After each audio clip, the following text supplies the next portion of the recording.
Before we get into it today, I want to issue a content warning because you're about to enter the shakshuka zone.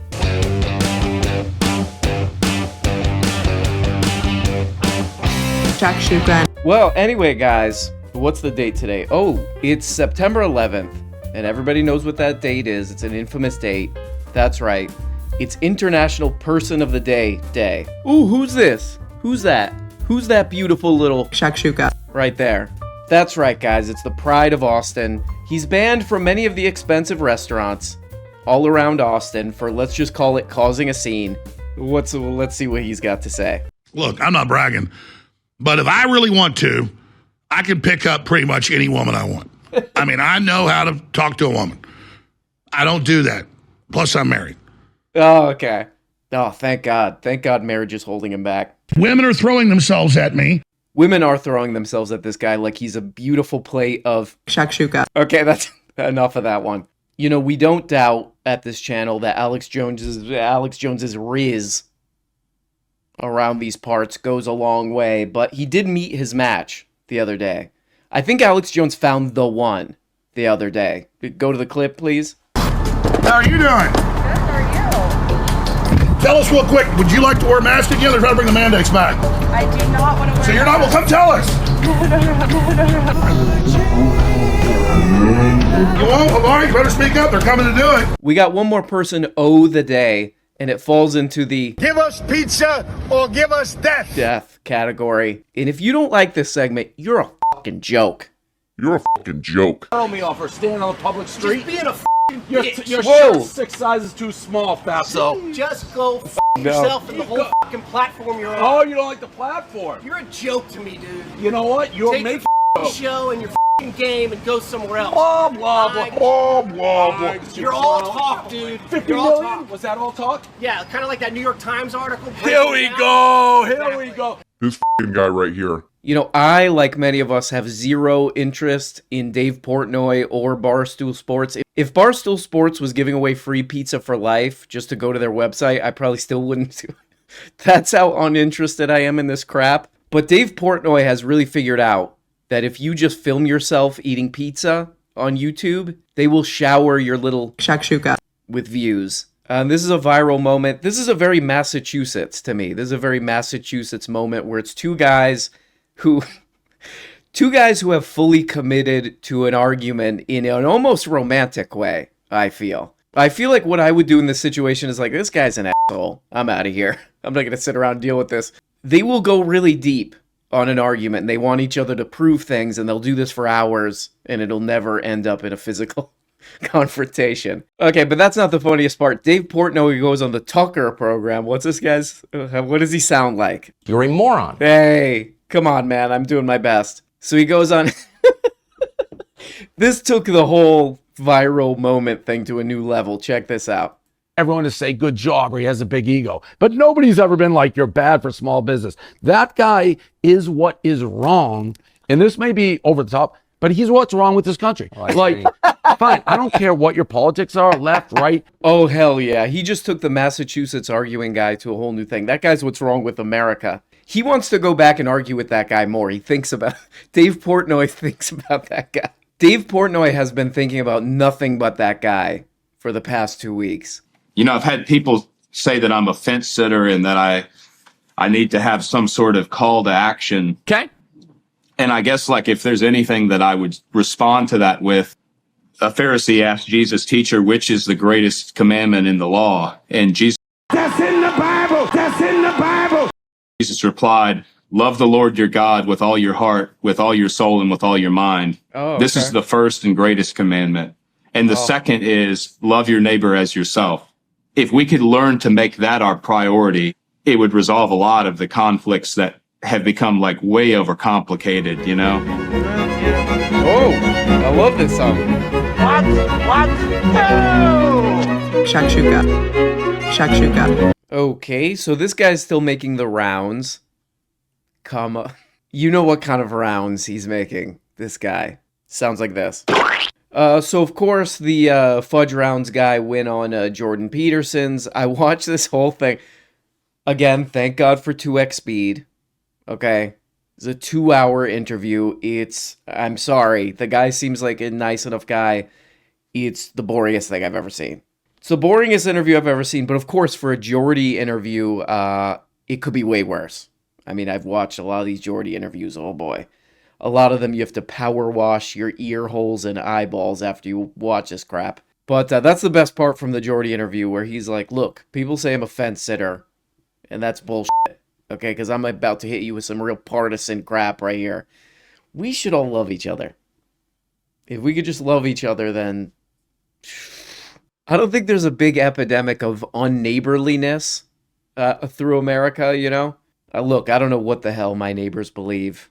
They could be straight up Nazis for all I know. But I'm very nice to them. You know, if they're ever out of town and they have some Amazon packages dropped off at their door and they want me to open them and use them as my own and then tell them that, oh, no, I didn't get them, I'm more than happy to do that for them, you know? It is funny because it's like, it's the exact thing that you would say if you were fence sitting.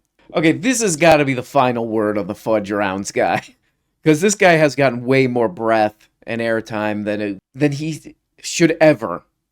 I mean, this is absurd at this point. I mean, this guy's turned a little bit of a thing into a real shakshuka. I really want to believe that this guy's just sort of an innocent, nice guy who lives in the middle of nowhere, who wants to write songs. And then, you know, whatever, some right-wing social media people amplified his crap because of certain things in the songs. And he just kind of doesn't know what's going on, and maybe he'll make some money, who knows. There are people digging into this guy who think he's like an industry plant, or that he's secretly wealthy. I don't know, who knows. But what kind of bothers me, and I want him to come on the show.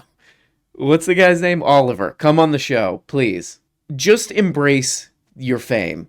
Because he's kind of doing a little he's doing a little bit of an aw shucks thing that's kind of starting to bother me. Where he's, I just want to, you know, I don't know, you know. I'm just making music, you know, reading the Bible. I don't know. All this fame is a little bit much, you know, it's a little bit much. I'm just a humble man on the earth, you know. I'm just a humble man on the earth. And it's like, he has a stage name. He worked with a company to upload his videos and help amplify his videos. He clearly wanted to be a known musician. So just, I'd much rather have overt bragging than false modesty, is all I'm saying. So I would have loved to see the Fudge Round guy go on Jordan Peterson and just, I'm famous! Kiss my ass! He kicks over that green lamp. You know, he's like, I'm gonna make so much money touring. I'm gonna get the biggest Ford F-150 ever seen. I'm gonna fill the back with shakshuka. And it turns out Elon Musk and Grimes have a secret third child. The on-again, off-again couple are famously parents to a son known as X and a daughter who goes by the name of Y. I love The existence of this third was revealed by Musk's authorised biographer, who revealed their name as Techno Mechanicus. Techno Mechanicus? With the nickname of Tao. Guys, you know, I did this really beautiful and brave and amazing thing called, you know, I didn't go on the computer for a couple days. And when I went back on, it was like...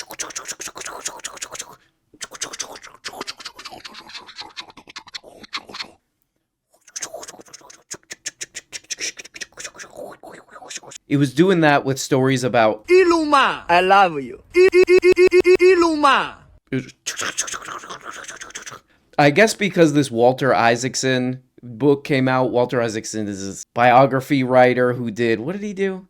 Steve Jobs, all this crap. Elon Musk, to me, a generally totally uninteresting guy, doing a good job at staying in the news, I guess. I don't know. But this is my favorite of these recent stories. What's the kid's name?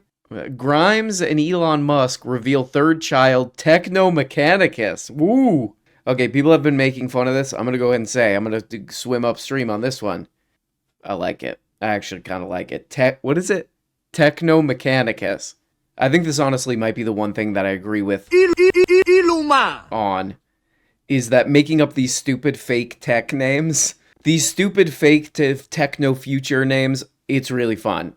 Here's a few names that I made up. Feel free to take this. GTX Overclocksimus. Ooh.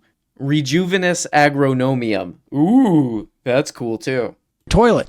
Feel free to name your kid that, but please give me credit. Please put a link to me. Like the kid has to wear a shirt with a link to my show. Actually, you know, if you're looking for a girl's name, shakshuka. Magnanimous heliocentrificus. I wrote down like 1,000 of these. And our tech lead, Elon Musk, says he's threatening to sue the Anti-Defamation League for lost Wait, who's doing that? I love you. revenue at X, the website formerly known as Twitter. Oh. Musk claims, without any evidence that we've seen, that the ADL statements about rising hate speech on the platform are the reason why there has been a 60% decrease in advertising on X. Boom. This is kind of interesting, but maybe just stupid. I haven't decided yet. But this is the other big story that I've been seeing over and over again. Elon Musk is going to sue the ADL, which is the Anti-Defamation League. And he says he's going to sue them because Twitter's revenue has dropped because the ADL have been putting out crap that's like, hey, there's been a rise in anti-Semitism on Twitter since Elon Musk took over. This doesn't make any sense because Elon Musk himself has said, hey, I'm going to unban a bunch of people. I mean, there's two things. Hey, I'm going to unban everybody. You could say whatever you want. You know, go full Pee-Pee the Frog or whatever that stuff is. Also, I'm going to let Kanye West back on, the leader of that stuff, I guess now, Kanye West. Also, the only people that I interact with on this thing that I bought are people who like me, which are really into that kind of stuff. So he's done all that himself.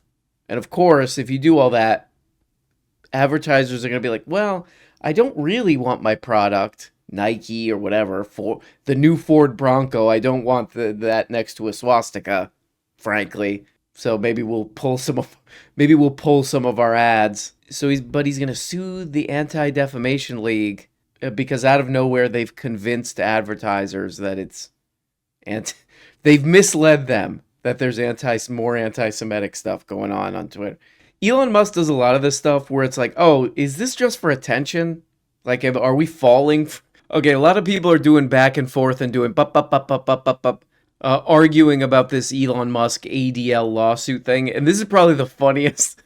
This is actually just funny social media content. It's Brianna Joy Gray and this other guy. What's the other guy's name? Who cares? Watch Brianna Joy Gray. This is pretty funny, actually. Maybe that's the case. I'd have to look at more specifically exactly what accounts they want banned. But how many times do we have to find that these organizations, which are run through with government funding, are not actually serving the best interests of policing hate or misinformation or all of that stuff? And again, that's not my argument. My argument is not that the claims, the desire to get the things pulled down are legitimate and good faith. But isn't that the meaty part of this?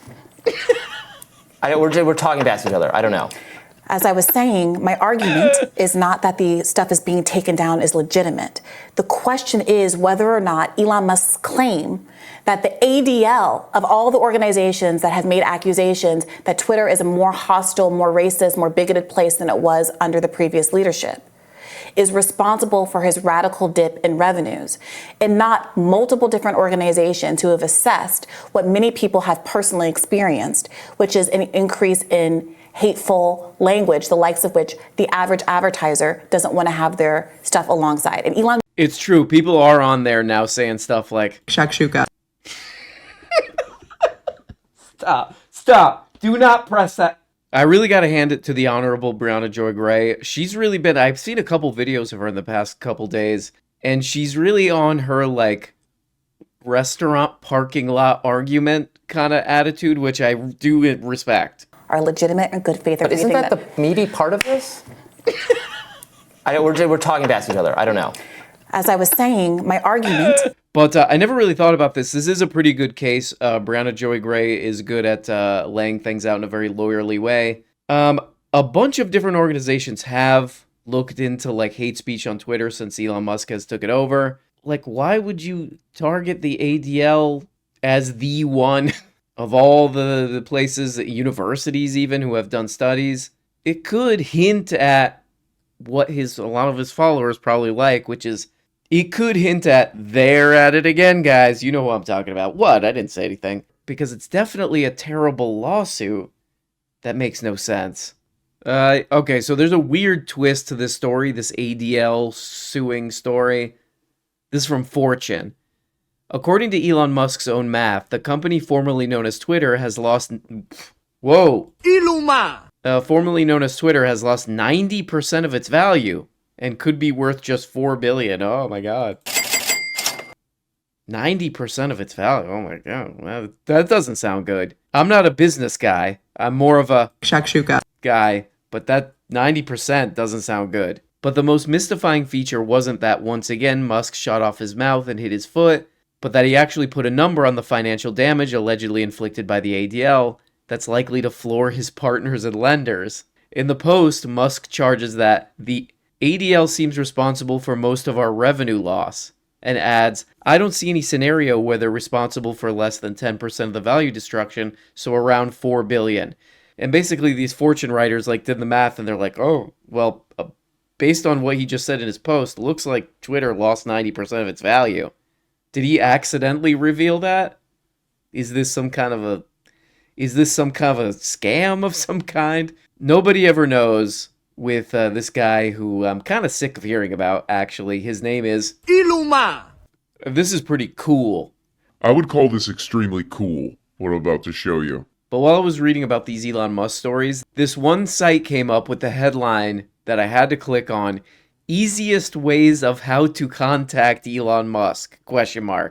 And this really is great writing. Like this, I would read a whole book written like this. Some might believe Elon Reeve Musk is a wealthy person who needs to accomplish something significant. He is not merely a rich person, to be honest. He has contributed greatly to the world, yet has much room for improvement. Hey, take it back, man. Iluma! This is my favorite part right here. Although Elon Musk has been in the news since before he was even born, their advice for how to contact Elon Musk is amazing, too. Like, I literally want to go through this process and then report back. So here's how we contact Elon Musk through the email. We email the Tesla sales department. That's great. Inform the sales staff of your motivation.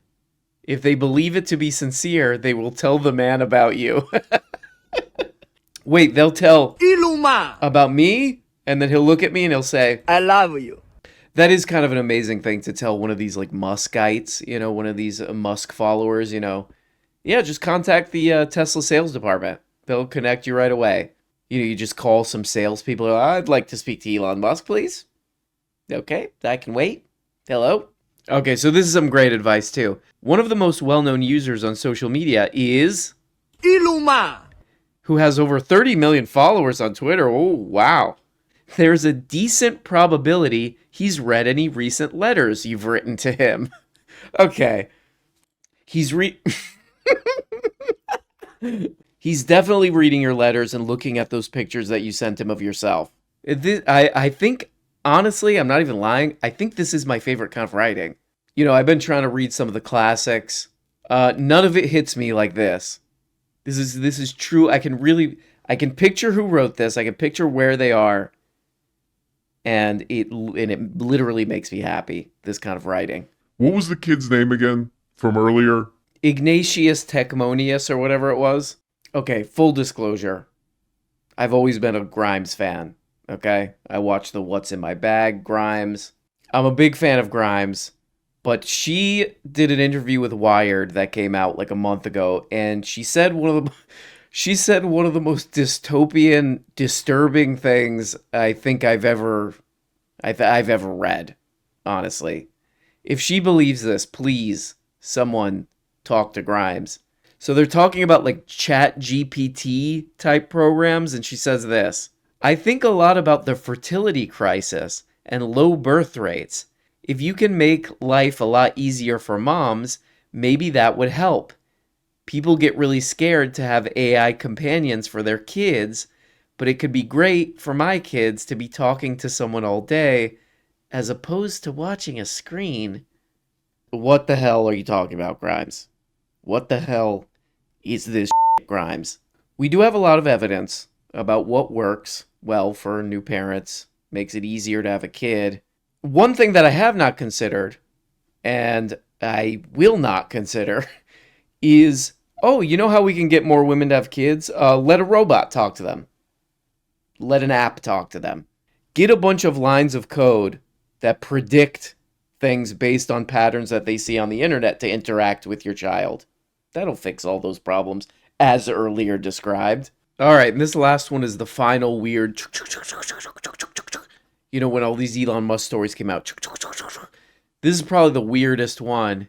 In Walter Isaacson's new biography, by the way, I read a couple of these Walter Isaacson. What's the guy's name? Walter Isaacson. They're fine.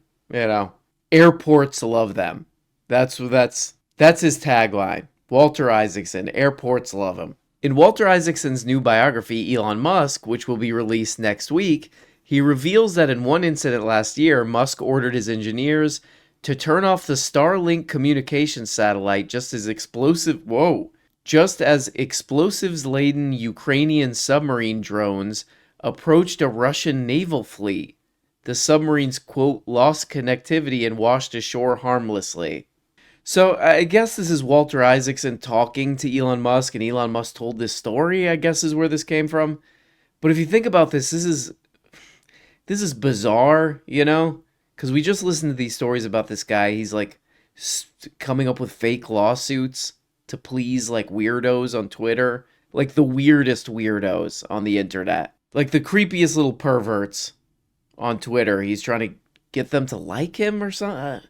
But at the same time, he's a huge defense contractor who's given / sold ? A bunch of internet satellites that are basically keeping the Ukrainian army functioning. And then Elon Musk is like, oh, no, I don't like that. Whatever, attack you're doing. No, you gotta shut it off. This is one of the biggest conflicts in the world right now. It could end in total annihilation of the planet. Good riddance, I said, not just kidding. It could end in total annihilation of the planet. And the guy who seems to be making some pretty big decisions, but who knows if he's even telling the truth, is a guy who's trying to get little weird perverts on Twitter to like him all day. Seems weird. It all looks like shakshuka to me. But guys, it's Monday, and I think I've heard about enough of Elon Musk. Put it in the comments. Go like this in the comments. Because it helps keep the algorithm weird. Love you guys so much. Talk to you soon. Bye-bye. Hey, guys. Guess what? You're not even getting the whole show. If you want every episode and a whole bunch of other subscribe on Patreon. Subscribe on Patreon for as little as 2 bones. Just click the stupid little link below the video in the comments. See, right there. There you go. Click it, and that, yep.